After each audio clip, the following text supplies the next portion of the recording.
आज हम स्टार्ट करेंगे बच्चों पादप प्रजनन का सेकंड वाला भाग, मादा भाग। पौधे का मादा भाग जो होता है वो 3 भागों से मिलकर के बना हुआ होता है। पुष्प में मादा भाग की संरचना में वर्तिकाग्र,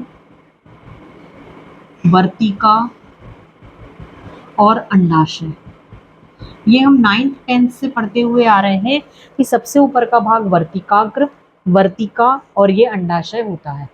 निषेचन की जो परागकण की आने के बाद परागण की प्रक्रिया के द्वारा आकर के वर्तिकाग्र पे इकट्ठे होते हैं।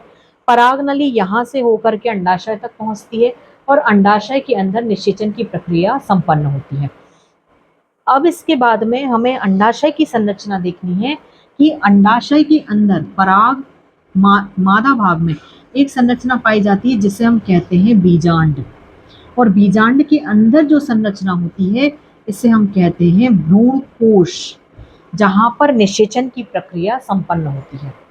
अब हम स्टार्ट करेंगे अपने बीजांड की संरचना की, क्योंकि जब तक आपको बीजांड की संरचना समझ में नहीं आएगी आप निषेचन की प्रक्रिया को नहीं समझ पाओगे, और यहाँ से बहुत सारे क्वेश्चंस एग्जाम में पूछे जाते हैं।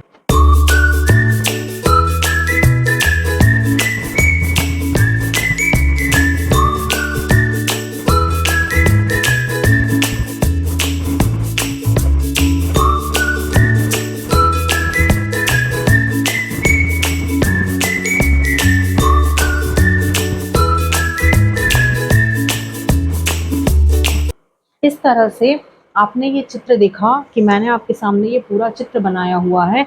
अब हम एक एक भाग को देखें। ये जो आप देख रहे हो, जिसे मैं लाल कलर से ड्रॉ कर दे रही हूँ, ये बीजांड की मुख्य भाग या बीजांड की मेन बॉडी कहलाती है, जिसके आसपास सारी संरचनाएं उपस्थित होती हैं। इसे हम बीजांड काय कहते हैं। ये दोनों आवरण जो बीजांड काय को पूरी तरह से घेरे हुए हैं, बाह्य वाले दोनों आवरण कहलाते हैं बाहरी आवरण। उनके अंदर जो आवरण होता है उसे हम कहते हैं भीतरी आवरण। दोनों आवरण जिस जगह से निकलते हैं ये जगह कहलाती है निभाग या चैलेजा।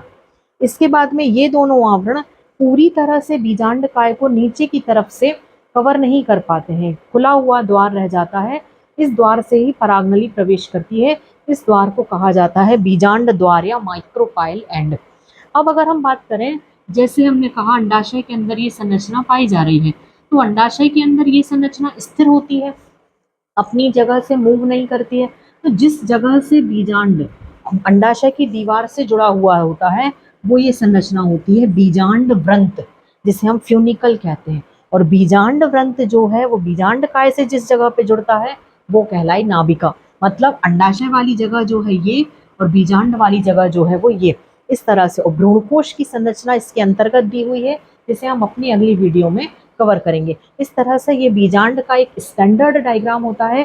बीजांड 6 प्रकार के होते हैं, पर लगभग सभी प्रकार के पौधों में इस प्रकार का बीजांड होता है। तो हम संरचना के तौर पर इसी को अध्ययन करते हैं।